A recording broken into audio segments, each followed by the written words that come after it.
მოგესალმებით მეგობრებო. დღეს არის 20 რიცხვი.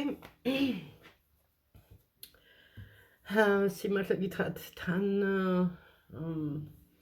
რაღაცა მაინც დარჩენილი მაქვს აი ბავშვობის დროინდელი ის ემოცია დაბადების დღის თან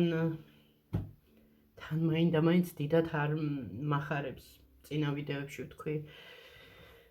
ახლა რა სასიხარულოა 51 წლის შევსრულდები ხვალ. მაგრამ ერთი მხრივ არ ვიცი რაღაცნაირი ისეთი შეგრძნება მაქვს, რომ თითქოს მე ახლა სწორედ რომ გამიგოთ, ახლა ახალგაზრდობაში მქონდა ახლა ჯანმრთელობის პრობლემებიც მქონდა, უფრო ცუდათაც ყოფილვარ და მოკლედ თაობაც ვიწყებდი, რომ იყო ისეთი მომენტიც, რომ ღმერთს ვთხოვდი, რომ ღმერთო მეთქი დაასრულე ჩემი ტანჯვა, მომკალი თქო, იმიტომ რომ ძალიან ცუდად ვიყავი ხოლმე ძირითადად კუჭის გამო და ხო, ასე რომ ამითი ვერ განსაზღვრავთ, რომ აი ასაკში ადამიანი ვთქვათ, რაღაცა ისე ვერ გრძნობს თავს, ჯანმრთელობის მხრივ რა. მაგრამ ზოგადად ისეთი შეგრძნება მაქვს, რომ რაღაცა რიცხვები მატულობს, თუმცა ქვეცნობიერი მაინც გვეთამაშება, მაინც გვეუბნება, რომ უკვე პატარა გოგო არ ახარ, უკვე წინ ასე ვთქვათ, რო იტყვიან არ მინდა მაგის თქმა, მოკლედ მიხვდებიან ისინი, ვინც ჩემი თაობაა და უფრო უფროსიც და უმცროსებიც ალბათ მიხვდებიან. მაგრამ რა არის, იცით, არ ვფიქრობ ხოლმე ასე ჩაღრმავებით, არასოდეს არ ჩაღრმავებივარ საკითხს და უბრალოდ რატომღაც ყოველ დაბადების დღეზე ბავშვობიდან მოყოლებული მაინც რაღაცა სევდანარები გრძნობა მაქვს და ზუსტად იმ დღეს, როცა დაბადების დღე მაქვს, თითქოს უფრო მეტად მწყინს რაღაცეები, ვიდრე სხვა დროს. სხვათა შორის დაბადების დღით მე ბევრი ადამიანი ამოვიცანი, იმ გაგებით, რომ მაგალითად მთელი წლის მანძილზე რომ მეფიცებოდა, ვთქვათ, მეგობრობას, ამხანაგობას, მოკლედ ყველაფერი და ზუსტად დაბადების დღეს ეს ადამიანი, ვთქვათ, ადამიანები რაღაცა ქრებოდნენ, არ ეცალათ, ვერ იცლიდნენ და მოკლედ 1000 პრობლემა უჩნდებოდათ და აი მარტო აი სიტყვიერი მოლოცვა რაღაცა, ხო? აი სიტყვიერად რომ ულოცავ ადამიანს, ხო? მე არ ვსაუბრობ იქ ვანდას აქვს ხოლმე ესეთი დაბადების დღე მაქვს, არასოდეს ჩემთვის არაფერი არ გიჩუქებია, სულ მაგას მეუბნებოდა და მოკლედ მქონდა ეგეთი შემთხვევა, როცა მე თვითონ არ მქონია საშუალება მისესხია დედასგან ან რაღაცა იქ პატარათან ხარ, რა თქმა უნდა, ეხლა ბევრს ვერაფერს და საჩუქარი გამიკეთებია, მაგრამ მაინც ყოველთვის რაღაცა მეწუწუნებოდა ხოლმე და ამ წელს, 1 იანვარს რო ქონდა დაბადების დღე, ერთი ადამიანის წყალობით, ასე ვთქვათ, გამომიჩნდა წინა სახელმწიფოდ რაღაცა საშუალება და ვალები ხო დავფარე და მთელი ამბავი და ამის გარდა კიდე ცოტა თანხა დაგჭა და ვანდას გავუკეთე. ახლა ისეთი ძვირფასი და ის ვერ არ შემეცლა, მაგრამ საინტერესო ესეთი ჩაშკა ძალიან ლამაზი ვთქვი კიდევაც ადრე და ეს საჩუქარი გავუკეთე რა, მოკლედ ვანდას ხო, რაღაცა არ მახსენდება კიდე იყო თუ არა, მგონი კიდე რაღაცა იყო.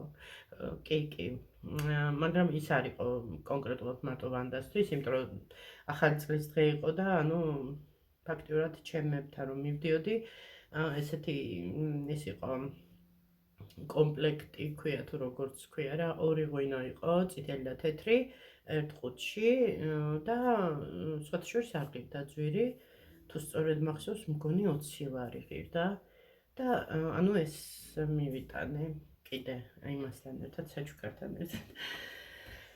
ხო, ну არ ვიცი ახლა მე არაფერს არ ვღნიშნავ, არც ვიხდი საიდან როგორ გადავიხდი ვერანაირად და არ ვიცი, სავარაუდოდ ისევ მხოლოდ დედა მოვა ჩემთან. რა ვიცი, ვნახოთ, შეიძლება დედამაც ვერ მოიცავს. მოკლედ აი ესეთი უბრალო დღე იქნება ალბათ ხვალაც არაფრით განსხვავებული და მოკლედ რა ვიცი, მახსენდება ხოლმე ამ დღესთან დაკავშირებული ბევრი რაღაცეები, მაგალითად ცუდი მოგონებებიც ბავშვობიდან იყო ესეთი რაღაცეები, იმიტომ რომ დაბადების დღეს თუ გადაგვიხდიდა ხოლმე დედა, იქ ცხოვრობდით რა, ჩხეიძის ქუჩაზე.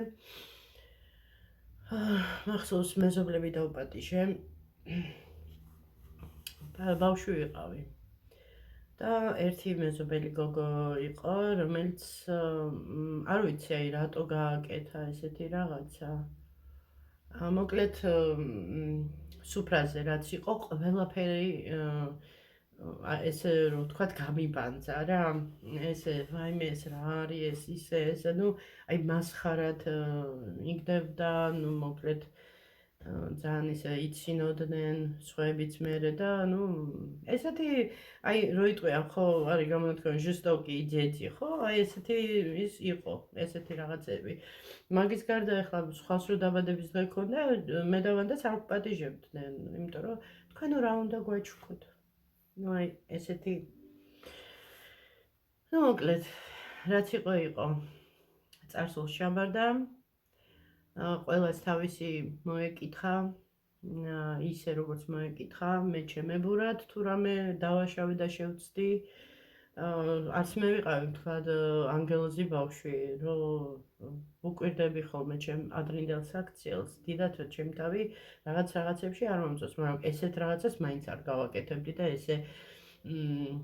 ესე თუ სამართლოდ ადამიანს არასოდეს არ მოიქცეოდი მე მხოლოდ მაშინ ვიღებდი ყოველთვის ხვას დღემდე ესეა მაშინ ვიღებდი ხვას როცა მე პირადად მეხებოდნენ იმიტომ რომ მე თუ არ შემეხო ადამიანი ხო კარგად იყოს თავისთვის იყოს რა ჩემი საქმეა ვის როგორ უნდა ისე უნდა იცხოვროს ხო მაგრამ როცა მე მეხება ადამიანი პირადად თავისთავად გავცემ პასუხს ხანდახან ყოფილა ესეც რომ არც გამიცია პასუხი ხო ეხლა ცოტა ხნის რა ერთი რამოდენიმე საათის უკან ჩავედი ამოვიტანე ეს ღვიძლი უკვე galgwa და ეხლა მინდა ეს ღვიძლი მოვთშო გუშინ გავაკეთე რაღაცა უცნაური სალათი ეგეთი არასოდეს არ გამიკეთებია ვფიქრობ ძალიან მაგარი დეტოქსი იქნება და ეს არის მოხარშული კარტოფილი ლობიო ანუ ხმელი ლობიო მოხარშული მჟაუნას ფოთლები, ოხრახუში, ხახვი, ზეთი, მარილი.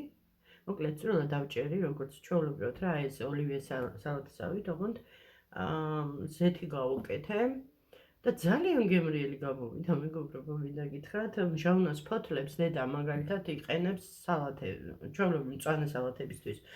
სალათის ფოთოლიც დავიჭრია, მჟავნა დავიჭრია, ვთქვათ, მწვანილები და ესე ხვდები და ესეთი ისა, ცოტა ძმარი რაღაც, მაგრამ ძმარი რაღაც უნდა მჟავნას ისე მჟავეა. მე მიყვარს ძალიან მჟავნას წვნიანი. ცოტა კი შევინახე, რა ვიცი, ნახოთ შეიძლება გავაკეთო, ძალიან მიყვარს. მჟავნას წვნიანს რო ვაკეთებ, მე ერთ კვერცხსაც ჩავათხრიშავ ხოლმე. ვიღაცამ დამიწერა რა ჩავათხრიშავ, ანუ გაიმეორა. ხო, რატომაც ისე ვიცახდი ხოლმე ყოველთვის ჩავათხრიშავ. ხო და ეხლა გავაკეთებ ამას, ღვიძლს და გარნირად არ ვიცი ვფიქრობ ბრინჯი.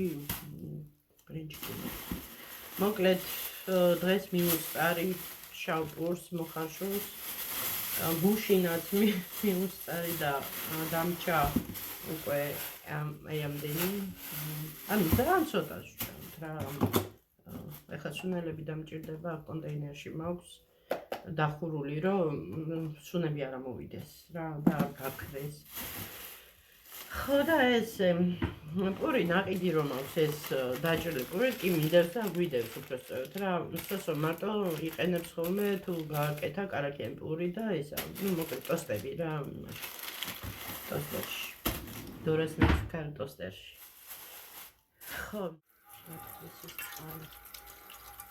გარემ ბრინჯსაც დავადგა. მოდით ჩვენ ბრინჯს დავადგა. წონით პედულობ ხოლმე ჩვენთან, ვაკეთე ეს უკვე გავანახევრე, იმიტომ რაღაცებში გამოვიყენე და ეს ჩვენ აი ესე გადაგვიყვა.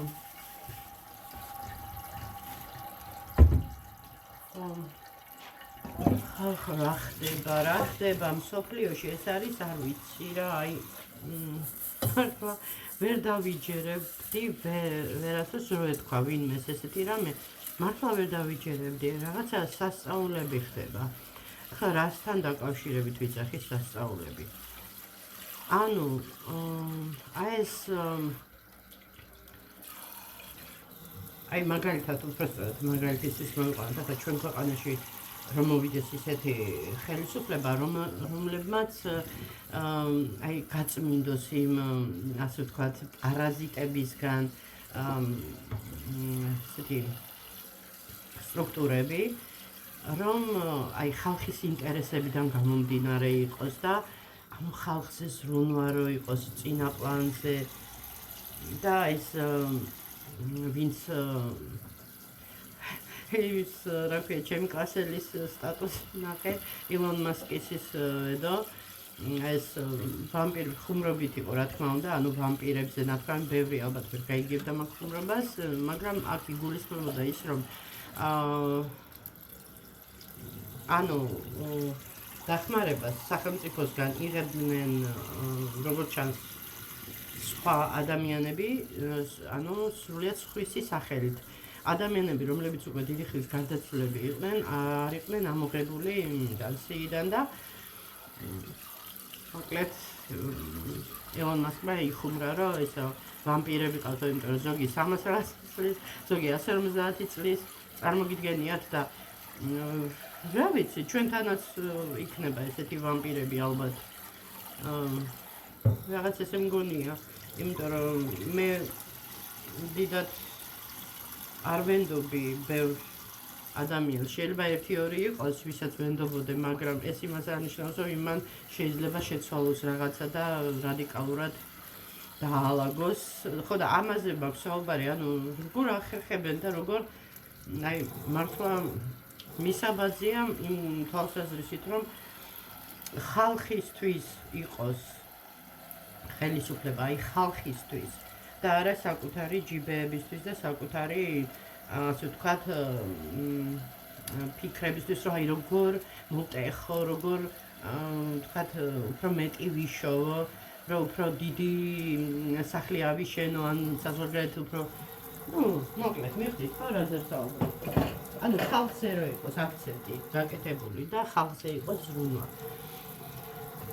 არ ვიცი საოცარი რამეა რა. აი ამ ესეთ მომენტში მიფიქრია, რომ დეტაბეთქი ყოფილიყავი ამერიკის მოქალაქე ამ დროში რა, აი რაც ახლა ხდება. რა ძალიან აი პერიოდი აქვს რა. თვითონ ამერიკას ხალხს უძახილო. მაგრამ ეს როგორ ვანთებ ხოლმე ამას. აი ესე კონკრეტული მე მიმაჩნია რაც უნდა ცუდი იყოს ვინმესთვის ადამიანი, ვინმესთვის ვიძახი, ანუ აი თქვათ რომელიღაცა ხელისუფლების სხვა ქვეყნის მთავრობისთვის ან სახელმწიფოსთვის, თუ ის ადამიანი საკუთარ თავზე ზრუნავს, უკვე დასაფასებელია. მე ესე მიმაჩნია. და აი ჩვენ რითი ვერ გვეღირსა ის რომ ჩვენმა ხელისუფლებამ იფიქროს უბრალოდ ხალხზე. თან ისე კი არა რომ რაღაცა იქ პატარ-პატარა ესეთი. აი მართლა რეალურად რო იფიქროს და რადიკალურად შეცვალოს ყველაფერი უკეთესობისკენ, რა ვიცი, დავიჯერო ესეთი რთულია, დავიჯერო ესეთ დიდ სირთულეებთან არის დაკავშირებული, რომ ვერა და ვერ გვეღირსა ჩვენ ნორმალური ცხოვრება. რას გულისხმობ ნორმალურ ცხოვრებაში? აი რატო უნდა გული გწყდებოდეს ახლა ქართველებს, რომ მაგალითად უბრალოდ სამსახურებზე მაქვს საუბარი, მე არ ვლაპარაკობ რაღაცაზე ბუნებრივზე. აი რატო უნდა ვუყურებდეთ, რომ აი ამერიკაში ვთქვათ ჩვენთან შედარებით, რა თქმა უნდა.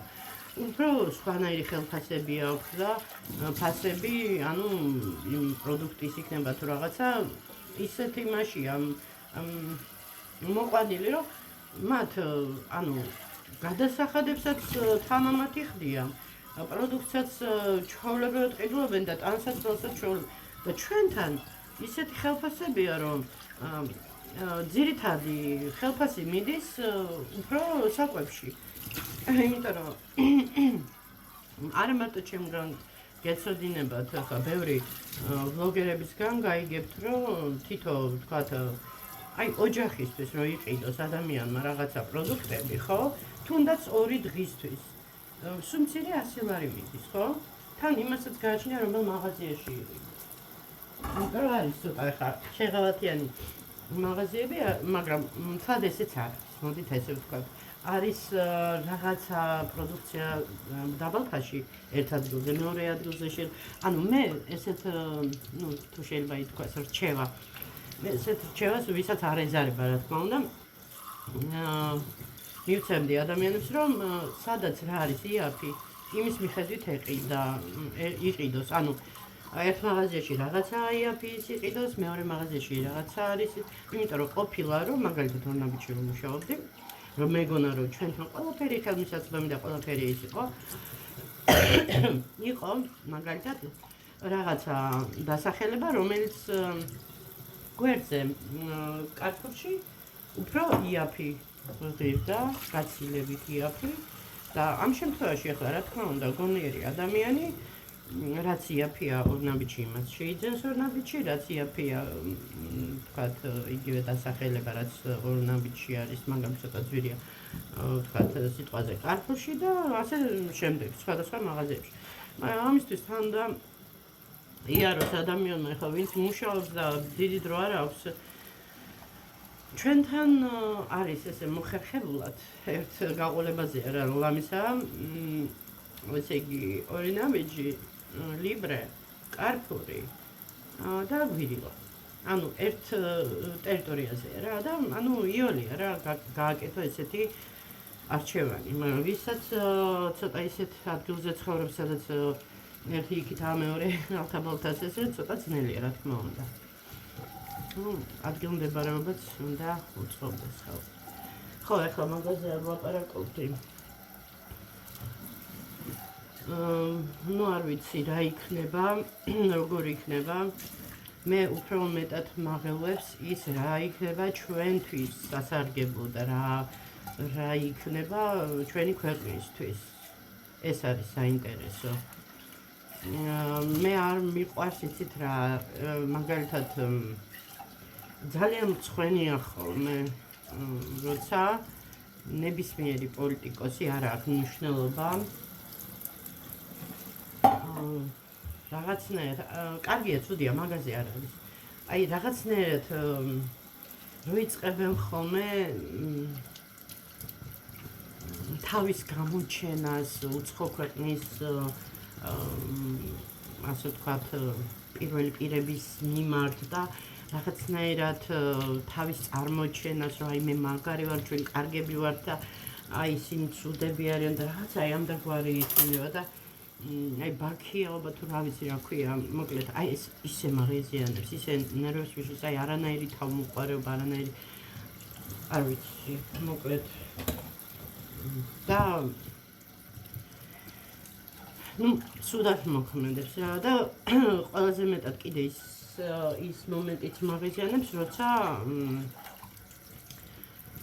დაუშვათ ქართველებს საქართველოს აკნინებენ რაღაცა ისეთი გამოყავთ მე რაღაცა ეს ქართველები და რაღაცა და ის ევროპა მაგარია და ამერიკა მაგარი გასაგებია უკეთესი ცხოვრება აქვს და რაღაცა, მაგრამ ამის გამო შენი ქვეყანა, შენი სამშობლო რა ვიცი, რაღაცნაირად ესე გამოიყვანო და რაღაცა აუგად ილაპარაკო და მით უმეტეს ვერ შეიგრძნო შენი ქვეყანა, შენი ხალხი ოჯახში შეიძლება იყოს, ვთქვათ, ჩვეულებრივ რიგით ოჯახებში ყველა იდეალურია. შეიძლება ახლა ხო ნათქვამია ოჯახის წევრებს არ ვირჩიოთ. შეიძლება ვიღაცას რაღაცა ცუდი ისა ხასიათი ვიღაცას, ვის როგორ გამოუჩნდებათ, როგორ არის გენეტიკურად და იმის გამო რომ თქვა დაუშვათ, აი დედისთვის, რომ აი შვილის სიტყვაზე რაღაცა ისე არ ფიქრობს დაუშვათ მაგალითისთვის, როგორც თვითონ დედა, ხო და რაღაცებში არ თანხდებიან რა აზრობრივად. ამისათვის რა, ესე იგი უნდა შეიძულო შვილი და უნდა თქვა რომ აი ეს ნაძია ან რაღაცა ეგეთი, ხო არ ხდება ესე. კარგია თუ ცუდია შენია და გიყვარს, ხო და აი ესეთი დამოკიდებულება რატო არ არის ჩვენ ზოგადად აი მთლიანობაში ჩვენი ხალხის მიმართ მე ეს ძალიან დავიმაკვირვებს. მე არ ვლაპარაკობ ახლა იშვიათ შემთხვევებში, როცა მართლა აი რაც შეეხება როგორ ვთქვათ დაუშვათ სერიოზული ზიანი რომ მიადგება ოჯახს ვიღაცისგან ან ადამიანის თქვათ განადგურებით იქნება ეს თუ რაღაცით აქ ეს სხვა საკითხია. აქ მართლა ვერანაირად როგორ უნდა მიიღო ის ადამიანი, როცა არ ვიცი, ეს რთულია თავისთავად. მაგრამ სხვა შემთხვევებში არ ვიცი. ახლა ეს ბრინჯიც მოიხარშება, ბრინჯი მალე იხარშება.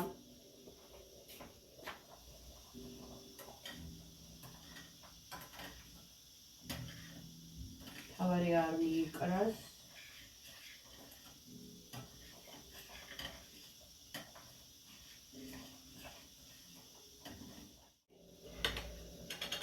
და ისე რომ დავდებ ამას.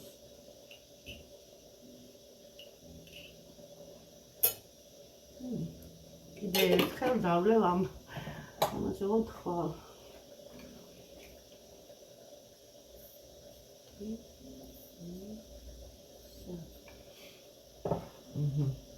ასეც ასე.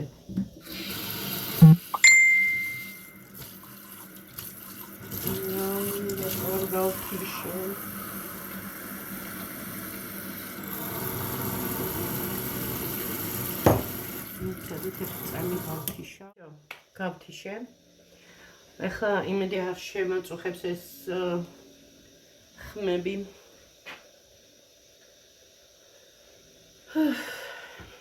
ესეთი ამბები. დავაწყობ აქ. ჯერ სუნელების გარეშე, იმიტომ რომ ნაწილი მინდა ამოვიღო და გავაკეთო ცოტა პაშტეტი.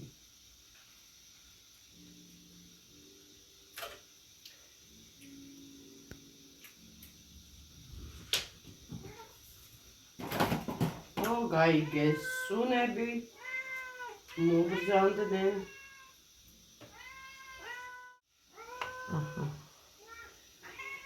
ერთი შენ, ერთიც შენ. აი მე ერთმანეთს დახარჯებენ. ალბათ ისმის ხმა, ეს გაფია. გაფი სულ ესე ჭამს, ყოველთვის საჭმელს. ეშინია რომ არ წაართვას დობი. არა, დობი დაჩაგრულია ძალიან.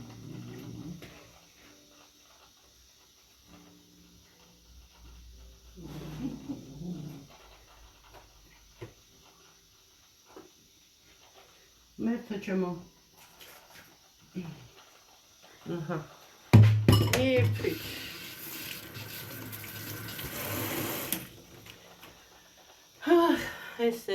ესეც ასე. ახლა ცოტა ხანი ამას გავაკეთ. ყავა უცბად მოდუხდება. კიო ვარ მოკლედ რა, კიო. ერთ კამფორზე ვაკეთებ ყველაფერს თან მოკლე დროში. გუშინ დიდი სამბით ჩავკბიჩე ვაშლი და ისეთი ცუდი გემოქონდა, ანუ არ იყო ტკბილი და დავტოვე.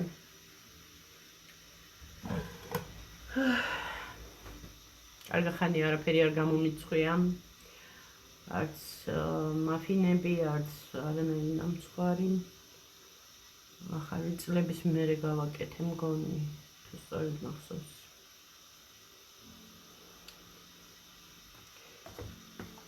ხო და ესე უყურებ, ასე ვთქვათ, ინფორმაციას ვიღებ ინტერნეტით.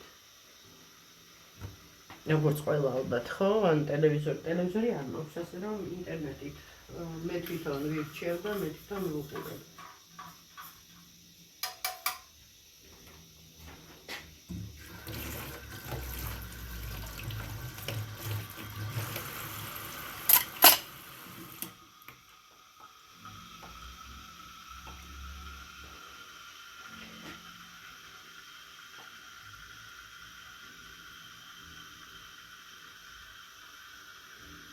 ხო, კიდე რა უნდა მეთქვა, ძალიან დიდი თხოვნა მაქვს ერთმანეთის მიმართ უფრო მეტი პატივისცემით ვიყოთ და დავადანაშაულებთ რაღაცებში, და ყველას აქვს რაღაცის გამოხატვის უფლება. თავარი ჩემთვის ის არის, რომ მე არავინ პირადად რაღაცა შეურაცხყოფა არ მომაყენოს და ზედმეტებში როგორც იტყვიან არ გადავიდეს. უბრალოდ ეხლა თავისი აზრი ადამიანმა თუ გამოხატა, ამის გამო გამოვეკიდებით, მიხვდებით, ხო, ვიზე მაქვს ლაპარაკი და ძალიან მიყვარს ის ადამიანი, ვინც ეს კომენტარი დაწერა და ასევე მიყვარს ის ადამიანი, ვინც უპასუხა და ხო ხვდებით, მე ვარ მერე უხერხულ მდგომარეობაში და მოკლედ გავუფრთხილდეთ ერთმანეთს. და ყველას თავისი გზა აქვს და ესეც ყველას გავაკეთე და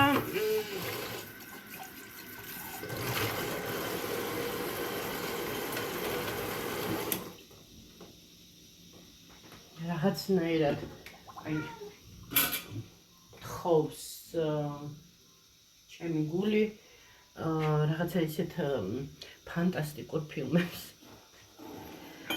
არა რეალურს, არა ბუნებრივს. ხანდახან მინდა ხოლმე, რომ უბრალოდ ყველაფერი, ანუ ეს ალბათ იქიდან გამომდინარე, რომ ეხლა მე რომ დალაგებული და კაი ცხოვრება მქონოდა, შესაბამისად არ მექნებოდა ესეთი გაქცევების, ისე რომ ფიქრებით გავექცე რაღაცას, ვთქვათ. ალბათ ჯერ ვერ დალაგდა და რო დალაგდება, მე ალბათ უფრო ისეთ ფილმებსაც ვუყურებ რა, გასართობს თუ როგორ იტყვიან. სოსომ დამაძავა მაყურებინა ესა. აუ, კარგი ის არისო ფილმიო, 24 წლის არის სხვათა შორის, ფრანგული კომედია. აი იმ ჟანრის არის რუსული სახელი ვიცი, ბიზუმная свадьба. ხო და იგივე მსახიობები, ანუ ის თვითონ რა გვარია დედა ისა? ფრანგი, მთავარ როლში. გაი, მედი ნახე. ხო, თვითონ მსახიობს. ჰა? ვექა. არ მესმის. დავყრუდი ხალხო, თვალებში ხო მხედველობა მაკლია კარგად, ეხლა ყველაფერს იკეთესთან ერთად დავყრუდი კიდევაც და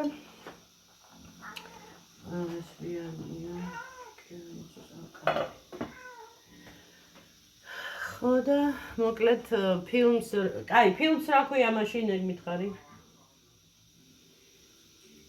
სასაცილო კომედია, ზუსტად აი ეგეთი ტიპის არის. თუ გახსოვთ, არ ვიცი, ახლა სახელით შეიძლება ვერ გაიგოთ და არ გეცნობოდეთ. აი სამი სიძერო ყავს სხვადასხვა ეროვნების, ის რა ქვია, არაბი, ებრაელი და ჩინელი და კიდე მოკლედ ფერადკანიანიც რო დაემატება. აი ეგ კომედია და ის მსახიობი თვითონ მამის როლში რო არა, ეგ არის. ასევე ასტერიქსი და ობელიქსია ეგ მსახიობი. ხო და ძალიან მაყურებინა რა ფაქტიურად არ ვიყავი მაგის განწყობაზე, მაგრამ ძალიან მომეწონა და სხვათა შორის გაგრძელებაც ექნება როგორც იმას ბიზუმная свадьба. რა ქვია, აბა? ინგლისურად არა, რუსულად რა? კოკორიკო? რა კოკორიკო? კაი, ისე რა ქვია რუსულად? ა? неожиданная связь, ხო? Связь. ხო, მოკლედ ცოტა პატარა სპოილი იქნება, ოღონდ უმნიშვნელო. დნმ-ის ანალიზის გააკეთებენ რა, ანუ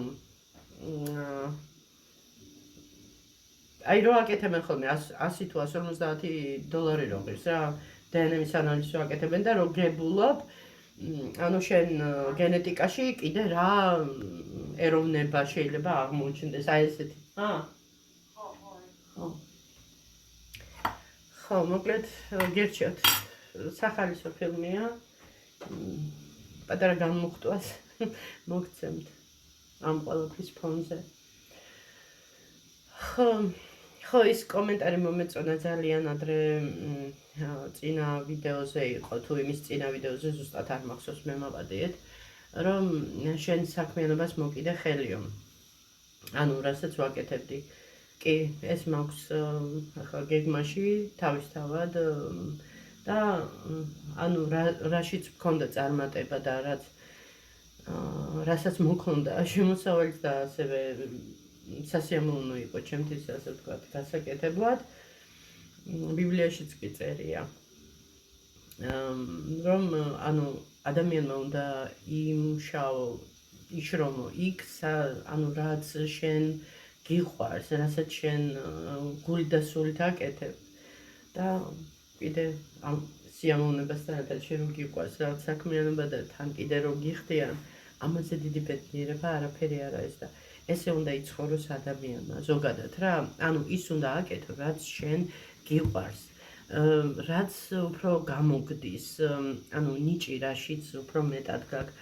თუ ადამიანს საქმე არ უყვარს, ხო, მე ვთვლი რომ აი ძალიან ბევრი სიყალბეა, ძალიან არახარისხიანი, მოკლედ ყველაფერი ცუდი არის დაკავშირებული იმასთან, რომ მხოლოდ და მხოლოდ იმიტომ ვიმუშაო რაღაცა სამსახურში, რომ თქვა დავუშვათ თუნდაც ანაზღაურება იყოს კარგი, არასწორია. ანუ შენ იქ უნდა იყო ადამიანი, რაც ყველაზე მეტად კარგად გამოგდის, გიყვარს და ხალისით აკეთებ. ნავით, მე ესე მგონია, რომ როცა ბედნიერია ადამიანი თავის საქმიანობაში, ის საქმეც მადლიანია უფრო. ნუ, მიხვდით ხო, რის თქმა მინდა. ესეთი ამბები.